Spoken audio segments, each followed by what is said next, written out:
खुद मैं ही इसका उदाहरण हूँ। मेरा जो बच्चा है, उत्सव जो मेरा बालक है, ये इसी बाबा विश्वनाथ जगदीशिला की कृपा है। ये कैबिनेट में भी गए हैं, तो पूरी सरकार ही जो है इस समय इस संक्रमण से ग्रस्त हो सकती है। केंद्र सरकार ने आरोग्य सेतु एक लॉन्च किया है। ये वैसे पूरे हिंदुस्तान के लोगों को ये अप्लाई मतलब इसको एक्सेप्ट कर लेना चाहिए, क्योंकि ये हमारी ही सुरक्षा के लिए है और ये सरकार को भी एक्सेप्ट कर लेना चाहिए था। तो ये कहीं ना कहीं जो है ये घोर लापरवाही है और इसी का परिणाम है कि आज जो है ये पूरी सरकार जो है वो कोरोना संक्रमण की चपेट में आ चुकी है। जब तक जनरल वार में अपने आप नहीं निकलेगा तब तक हकीकत ग्राउंड पता नहीं चलती है। नमस्कार, सीधा सवाल में आपका स्वागत है। मैं हूं आशीष तिवारी। आज हम बात करेंगे उत्तराखंड के देवभूमि से जुड़े एक ऐसे दिलचस्प किस्से से जिसे जानना और सुनना आपके लिए भी बड़ा रोचक होगा। टिहरी गढ़वाल के विसौन पर्वत की आज हम बात करेंगे। यहाँ पर एक दिव्य शिला है, शिवलिंग है, कुंड है, जहाँ 20 साल पहले एक यात्रा शुरू हुई दिव्य जगदीशिला की। और यह शुरू किया उत्तराखंड के बहुत ही काबिल उत्तराखंड के पूर्व शिक्षा मंत्री प्रसाद नैथानी जी ने। सर, 20 साल पहले आपने एक ऐसी यात्रा शुरू की उत्तराखंड को लेकर जो आज एक इतिहास बन गया है, हजारों हजार लोगों की आस्था का केंद्र बन गया है। आज वो यात्रा 20 साल पूरे कर चुकी है। क्या है इस यात्रा की पूरी इतिहास क्या है? देखिए, ऐसा है तिवारी जी कि उत्तराखंड को देवभूमि बोला जाता है और हमारे उत्तराखंड राज्य का जो कंसेप्ट है वो तीर्थाटन है। उत्तराखंड के अंदर बहुत सारे ऐसे शक्तिपीठ हैं जिन शक्तिपीठों के बारे में सबको पता नहीं है, कुछ लोगों को पता है, लेकिन वो शक्तिपीठ हैं जहाँ पे ऋषि मुनियों ने या विभिन्न धर्मों के जो हमारे प्रमुख साधक हुए, उन्होंने वहाँ पे तपस्या की, लेकिन उनके बारे में जानकारी नहीं है। तो ये जो विश्वनाथ जगदीशिला डोली यात्रा है, ये आज 21वां साल इसका पूरा हो गया है। तो ये वहाँ 11 हिंदा और टिहरी गढ़वाल से विसोन पर्वत से चलती है। वहाँ पर गुरु वशिष्ठ जी ने, जो भगवान राम के जो गुरु हुए, उन्होंने वहाँ पे तपस्या की और उनको वहाँ पे ज्ञान प्राप्त हुआ। गुरु वशिष्ठ जी ने विश्व कल्याण के लिए वहाँ पे साधना की। उसके बाद वहाँ पर स्वामी राम तीर्थ, जो व्यवहारिक वेदांत के धनी हुए, उन्होंने वहाँ पे साधना की, उनको वहाँ पे ज्ञान की प्राप्ति हुई, ईश्वर के दर्शन हुए। तो ऐसे स्थान से ये डोली यात्रा निकालने का जो उद्देश्य है वो मेरा नहीं है, वो खुद विश्वनाथ भगवान का है, जगदीशिला जगदम्बा का है कि मुझे आदेश हुआ। ये जो डोली लोग देखते हैं, इस डोली का जो बिंब है वहाँ उस जो शिवलिंग है, उस शिवलिंग पे साक्षात मुझे दिखाई दिया और उसके बाद हमने इस डोली का निर्माण कराया और वहाँ पे जो हमारी श्री विश्वनाथ जगदीशिला तीर्थाटन विकास समिति है, उसके माध्यम से ये यात्रा आज तक लगातार चली है और इस वर्ष 21वां साल इसने पूरा किया है। इसके पीछे जो मुख्य उद्देश्य है वो ये है कि विश्व में शांति कायम हो। दूसरी बात यह है कि जो हमारे 4 विश्व प्रसिद्ध धाम हैं, यमुनोत्री, गंगोत्री, केदार, बद्री, इसके अलावा पूरे उत्तराखंड में विभिन्न धर्मों के ऐसे शक्तिपीठ हैं जिनके बारे में जानकारी देनी बहुत ज़रूरी है। तो 1000 धाम यहाँ पे स्थापित हों और उन 1000 धामों पे जो हमारी संस्कृत भाषा है, संस्कृत शिक्षा है, तो संस्कृत भाषा, संस्कृत के उन्नयन के लिए वहाँ पे 1000 संस्कृत के विद्यालय खुलें, 1000 ध्यान केंद्र खुलें। और इसी प्रकार से जो उत्तराखंड का जो हमारा कंसेप्ट है वो पर्यटन नहीं है, उत्तराखंड का कंसेप्ट तीर्थाटन है। यहाँ पे जो भी व्यक्ति बाहर से आता है वो तीर्थाटन के रूप में आता है, तीर्थयात्री के रूप में। जो पर्यटक होता है, पर्यटक को धार्मिक स्थलों से ज़्यादा इंटरेस्ट नहीं रहता है। मैं तो मानता हूँ कि उत्तराखंड देवभूमि है। उत्तराखंड भारत माता की हमारी जो है आत्मा है, लेकिन जो शरीर भारत माता का है वो पूरा देव तुल्य है। पूरा भारत जो है वो तीर्थाटन देश है। भारत पर्यटन देश पीछे है, पहले तीर्थाटन देश है, तीर्थाटन देश की परिकल्पना हमारा ये उद्देश्य है। और उत्तराखंड हमारा देवभूमि है, यहाँ पर जो है 33 करोड़ देवताओं का वास है। तो इसके उद्देश्य को हम मानते हैं कि 1000 धाम यहाँ बने, 1000 संस्कृत के विद्यालय खोले, 1000 ध्यान केंद्र बने और विकास की गति भी आगे बढ़े, यहाँ पे विकास भी हो। एक सवाल हमारे दर्शक भी जानना चाहेंगे, आपने बात की कि भगवान श्री राम के गुरु वशिष्ठ की तपस्थली है उत्तराखंड, विसौन पर्वत पर उन्होंने तपस्या भी की है। क्या इतिहास है, कम शब्दों में अगर हमारे दर्शक जानना चाहेंगे, क्योंकि पर्यटन के साथ साथ धार्मिक स्थल है, तो जो लोग इस आपकी बातों को सुन रहे होंगे वो ज़रूर जानना चाहेंगे उस दिव्य स्थान पर, उस स्थान की क्या महत्ता है और क्या दिव्यता आपने इस यात्रा के दौरान देखी है, उस डोली की कुछ खास बातें बताइए। देखिए, जो विसोन पर्वत है इसका वर्णन केदारखंड में है, और गुरु वशिष्ठ जो भगवान राम के गुरु हुए, उनके राजगुरु थे। तो गुरु वशिष्ठ जी ने वहाँ पे विश्व के कल्याण के लिए साधना की, तपस्या की, वो स्थान है वो। वहाँ पे वशिष्ठ गुफा आज भी है, वो बंद है, गुफा है, बहुत लंबी है, तो उसमें सब लोग हमने बंद कर रखी है वो। और उसके बाद जो स्वामी राम तीर्थ जी हुए, व्यवहारिक वेदांत के धनी, उन्होंने वेदांत को व्यवहारिक रूप में सिद्ध करने का वहाँ पे साधना की और उनको ज्ञान प्राप्त हुआ। तो ये उस स्थल की विशेषता है। दूसरा ये है कि विश्वनाथ जगदीशिला डोली जिस स्थान पे जाती है उस स्थान का उद्धार सुनिश्चित होता है, और जो लोग उसके प्रति आस्था रखते हैं, आज हजारों नहीं लाखों लोग ऐसे हैं जिन्होंने उसकी यात्रा में सम्मिलित हुए, तो उनका साल भर के अंदर कोई न कोई ऐसा काम सिद्ध होता है जो कि वो कल्पना नहीं कर सकते। इस यात्रा में बहुत सारे जिनके बच्चे नहीं हो रहे थे, जो लोग बहुत परेशान थे, उन्होंने मन्नतें मांगी, बहुत सारे लोगों के पुत्र प्राप्त हुए हैं। खुद मैं ही इसका उदाहरण हूँ। मेरा जो बच्चा है, उत्सव जो मेरा बालक है, ये इसी बाबा विश्वनाथ जगदीशिला की कृपा है। बहुत बरसों बाद, 9 साल बाद जो है, मेरी 4 बेटियां हैं, और 9 साल बाद जो है ये हमारा उत्सव पैदा हुआ, ये भी बाबा विश्वनाथ जगदीशिला की ही देन है। ऐसे ही बहुत सारे लोग हैं। तो अच्छा, आप बता रहे थे कि स्वप्न आपको आया था, फिर आप कुछ दिन तक परेशान भी रहे।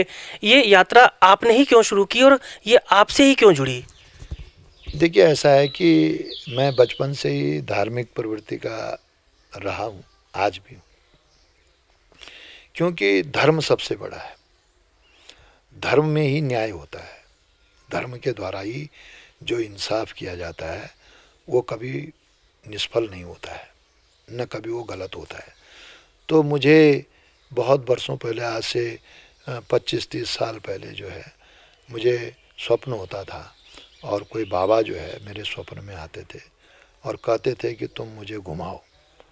तो जब मैं उठता था तो पहले तो समझ में नहीं आता था, लेकिन कम से कम 1 हफ्ते तक मैं बहुत विचलित रहता था। अगर मैं बस अड्डे जा रहा हूँ तो बस अड्डे की जगह मैं अस्पताल पहुँच जाता था, अगर अस्पताल जा रहा हूँ तो अस्पताल की जगह मैं स्कूल पहुँच जाता था, अगर मैं विद्यालय जा रहा हूँ तो विद्यालय की जगह मैं जंगल में पहुँच जाता था। तो ये 1 हफ्ते तक जो है मैं बड़ा विचलित रहता था। तो फिर अंत में मैंने एक दिन अपनी माँ से कहा कि ये मुझे ऐसा होता है, क्या मतलब है? तो माँ ने कहा कि तुम बाबा विश्वनाथ लौटते रहते हो, तुम विसोन पर्वत जाओ। तो मैं फिर विसोन पर्वत गया जनवरी के महीने, आज से 25-30 साल पहले, और वहाँ पर मैंने जनवरी के महीने वो बर्फ़ हटाई, वहाँ बर्फ़ पड़ी रहती है, अकेला मैं गया। तो वहाँ पे मैंने कुंड में स्नान करके मैंने ध्यान लगाया, और तब मैंने देखा कि जब मेरी आंखें खुली तो ये जो डोली है इसका बिंब साक्षात जो है वो उस शिवलिंग पे दिखाई दिया, और तब मैंने महसूस किया कि शायद बाबा ही है, शंकर भोलेनाथ जी, जो मुझे आदेश दे रहे हैं कि तुम मुझे घुमाओ।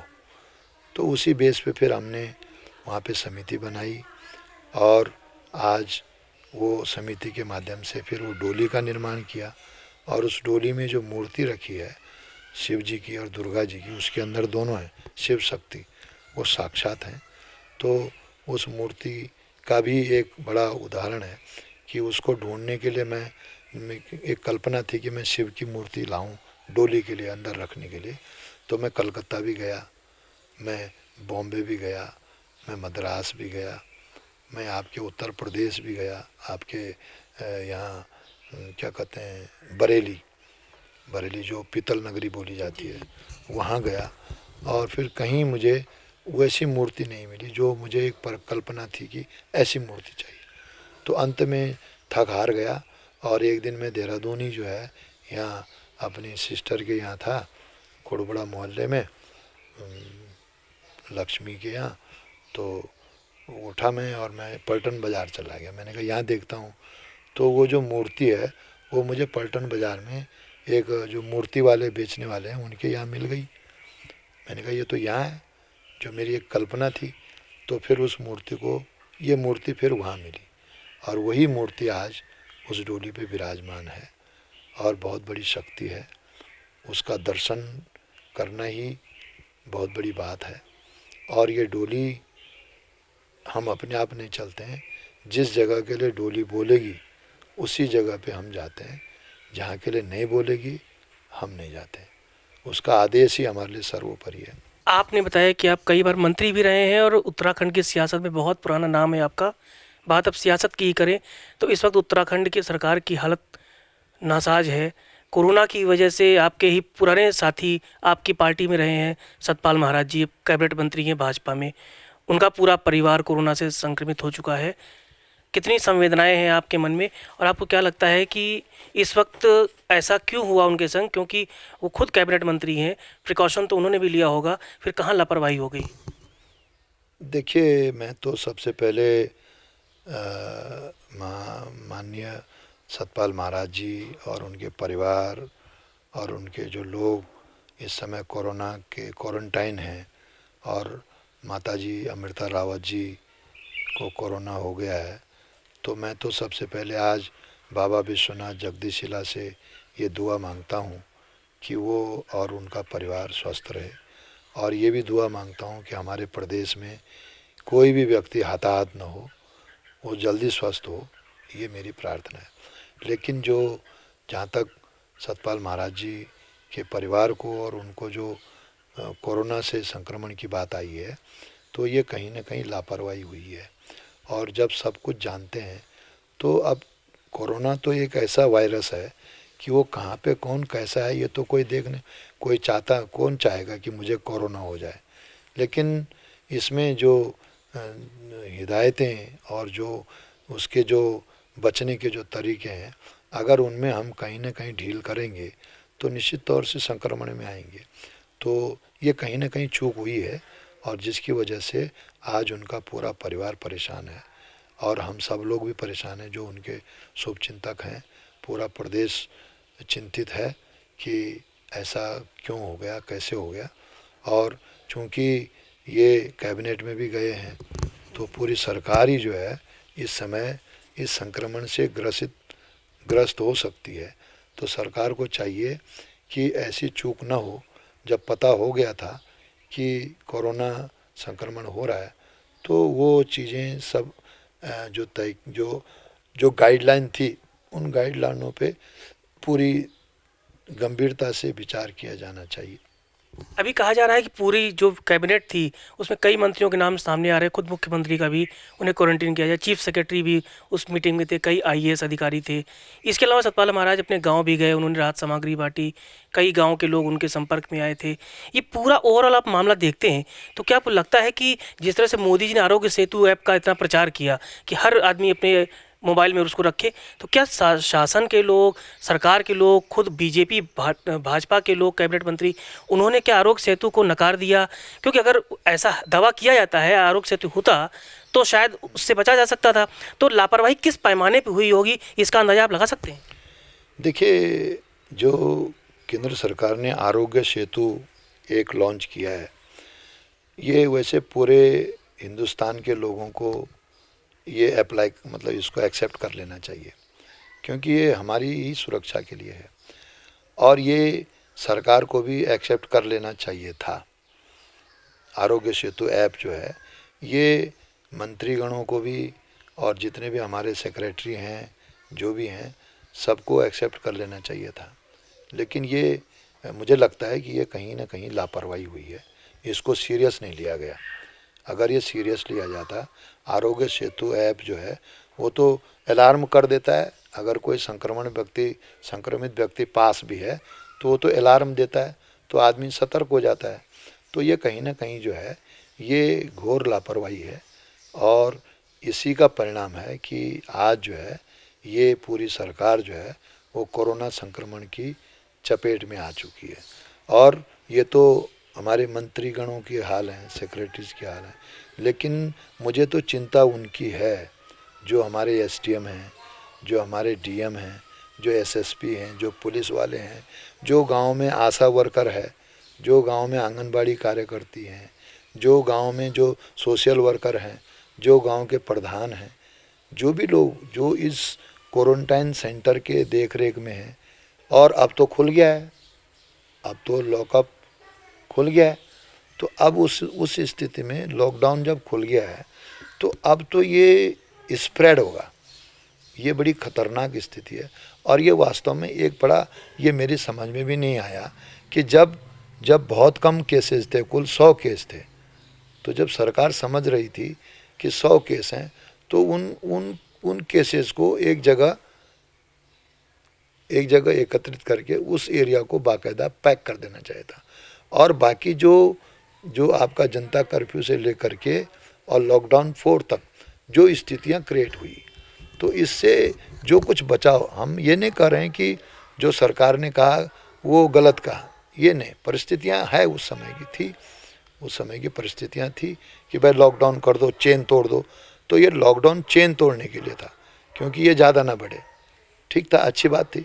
हमने कांग्रेस के लोगों ने इसका कहीं विरोध नहीं किया, ना हमारी सोनिया जी ने किया, ना राहुल जी ने किया, ना हमारे किसी भी कांग्रेस जन ने जो है इस चीज़ का विरोध नहीं किया। लेकिन उस पर जो बातें आ रही हैं, जो हम लोगों ने जो कहा, कांग्रेस के लोगों ने, चाहे वो प्रियंका जी ने देखो जो बात कही, बसें भेजने की बात की, राहुल जी मजदूरों से पूछे, तो इस पे जो है फिर टीका टिप्पणी शुरू हो गई। मतलब ये है कि अगर ये जो बोल रहे हैं ये तो सही है, और जो कांग्रेस वाले जो पीड़ा की बात कर रहे हैं कि भाई ये पीड़ा है, पूरा देश पीड़ित है, पूरा देश, भारत जो है वो बोल रहा है। अभी ये स्पीक अप इंडिया पे अभी एक कार्यक्रम लॉन्च किया हमारे राष्ट्रीय अध्यक्षा जी ने, तो उसमें पता चला लाखों लोग, करोड़ों लोगों ने, पूरे देश के कांग्रेस जनों ने स्पीक अप इंडिया में जो है लोगों से सवाल पूछे, जाने, तो बड़ा भयावह स्थिति है। तो ये जो स्थिति आई है ये अब जब बढ़ गया, अरे भाई फैक्ट्रियां चलाने के लिए बात कर रहे हो, जो पहले कम था, होना ये चाहिए था कि जब जो केस पकड़े गए थे वो कम थे, तो उस दौरान कुछ 1 हफ्ते का टाइम दे करके ये अलर्ट दे देना था कि भाई जिसको अपने गांव जाना है वो गांव चला जाए, वो अपना रहे। तो न सरकार का इतना पैसा खर्च होता, न क्वारंटाइन करने में इतनी अव्यवस्था होती, लोग अपने आप अपनी जगहों पे चले जाते और इतनी भयावह स्थिति भी नहीं होती। चलो, जो हुआ वो तो सब देख रहे हैं, अब जो होगा उसको संभालने की आवश्यकता है। और ये हमारी अपील है सरकार से कि क्योंकि अभी भी गांव में जो है वो जो मेडिकल टीम है, विशेषकर मैं उत्तराखंड की बात करना चाहूँगा अपने राज्य की, कि हमारे यहाँ तो मेडिकल की बहुत बुरी स्थिति है। मुख्यमंत्री जी खुद स्वास्थ्य मंत्री हैं, उनके नाक के नीचे महाराणा प्रताप स्पोर्ट्स कॉलेज है, वो वहाँ देखने तक नहीं गए। अरे जो वहाँ पे सेवा दे रहे हैं, जो पुलिसकर्मी हैं, जो स्वास्थ्य कर्मी हैं, वो भी तो वहाँ रह रहे हैं, तो क्या मुख्यमंत्री वहाँ नहीं जा सकते थे? वो तो स्वास्थ्य मंत्री हैं, पर अपने आप तो क्वारंटाइन हो गए, कहीं बाहर नहीं निकले, और पूरा जिम्मा सौंप दिया डीएम, एसपी और कर्मचारियों पे, मास्टरों पे, प्रधानों पे, आंगनबाड़ी कार्यकर्तियों पे, आशा कार्यकर्तियों पे, और अपने आप क्वारंटाइन हो गए। तो ये इसका परिणाम है। जब तक जनरल वार में अपने आप नहीं निकलेगा तब तक हकीकत ग्राउंड पता नहीं चलती है। लेकिन मुख्यमंत्री जी तो कहते हैं और स्वास्थ्य विभाग भी कहता बात है कहना कि चाह रहा हूं। प्रवासी जब वापस आएंगे तो आंकड़े तो बढ़ेंगे। ठीक है, आंकड़े बढ़ेंगे तो क्या तैयारी आपकी उतनी नहीं थी? देखिए, मेरा कहना यह है कि प्रवासी क्यों आया वापस? प्रवासी क्यों आया? प्रवासी चाहे वो कहीं का भी है, ऑल ओवर इंडिया, क्यों आया वापस? क्योंकि उसको वहाँ खाने के लाले पड़ गए थे, उसको वहाँ असुरक्षा की बात हो गई थी। आपने कर्फ्यू लगा दिया, आपने रेड जोन कर दिया, आपने हॉट स्पॉट कर दिया। अब एक एक कमरे में बम्बई में या कहीं भी जो हमारे मजदूर भाई हैं, वो तो 10-10 लोग रहते हैं एक एक कमरे में। एक लैट्रिन है, वो भी बहुत दूर है। पानी की स्थिति, एक स्टैंड पोस्ट है। तो उस स्थिति में मजदूर भयावह स्थिति में आ गया। मंत्री प्रसाद जी खुद मुख्यमंत्री स्वास्थ्य मंत्री हैं और इस बीच स्वास्थ्य सचिव का हटाया जाना, क्या आपको लगता है कि ये कहीं ना कहीं किसी लापरवाही की वजह से या ध्यान न दिए जाने की वजह से फैसला लिया गया होगा? आप मुख्यमंत्री जी से क्या रिक्वेस्ट करेंगे? देखिए, मैं तो कहता हूँ कि स्वास्थ्य सचिव का हटाया जाना ये दुर्भाग्यपूर्ण है। अगर ऐसी बात है तो मुख्यमंत्री जी इसके जिम्मेदार हैं। मैं कह रहा हूँ कि मंत्री की बिना परमिशन के कोई भी सचिव कोई काम नहीं करता है। सचिव और मंत्री तालमेल से ही सरकार को चलाते हैं। तो उस दृष्टि से जो हुआ है ये बहुत गलत है और ये सारी जिम्मेदारी मुख्यमंत्री जी की है। मुख्यमंत्री जी जिम्मेदारी लें इसकी, जो आज हालात पैदा हो रहे हैं। अधिकारी तो वही करेगा जो आदेश होगा। जब आदेश ये था कि कोई भी व्यक्ति बिना परमिट के अंदर नहीं घुस सकता है, तो उत्तर प्रदेश का त्रिपाठी जो है वो आपके बद्रीनाथ घाटी में कैसे घुस गया? किसकी परमिशन से घुसा? क्या उस पर सरकार ने कोई पूछा या कोई अब तक एक्शन लिया? नहीं लिया। बहुत शुक्रिया आपका हमसे बात करने के लिए। ये थे मंत्री प्रसाद नैथानी जी, पूर्व शिक्षा मंत्री हैं उत्तराखंड के, बहुत ही पुराने उत्तराखंड के राजनेता भी हैं। इन्होंने जगदीशिला से लेकर और मौजूदा कोरोना संकट में जिस तरह से अपनी बात बेबाकी से कही है, उसमें कई बातें खास हैं। उन्होंने मुख्यमंत्री से रिक्वेस्ट की कि वो कोरोना संकट में संजीदगी से काम लें, सचिव के पद पर जो लोग तैनात हैं उन्हें काम करने की आज़ादी दें। उन्होंने खुद सीधे तौर पर गवर्नर हाउस को भी निशाने पर लिया है। शिक्षा विभाग में जो आजकल चल रहा है, नए नए मामले आ रहे हैं, उस पर भी उन्होंने निशाना साधा है। हम उम्मीद करते हैं कि आने वाले समय में शिक्षा मंत्री रहे पूर्व शिक्षा मंत्री नैथानी जी की बातों को सरकार गंभीरता से लेगी और संयमित होकर सरकार और जनता के बीच में बेहतर तालमेल बनाएगी। कैमरामैन इमरान के संग आशीष तिवारी, जय भीम टीवी, देहरादून।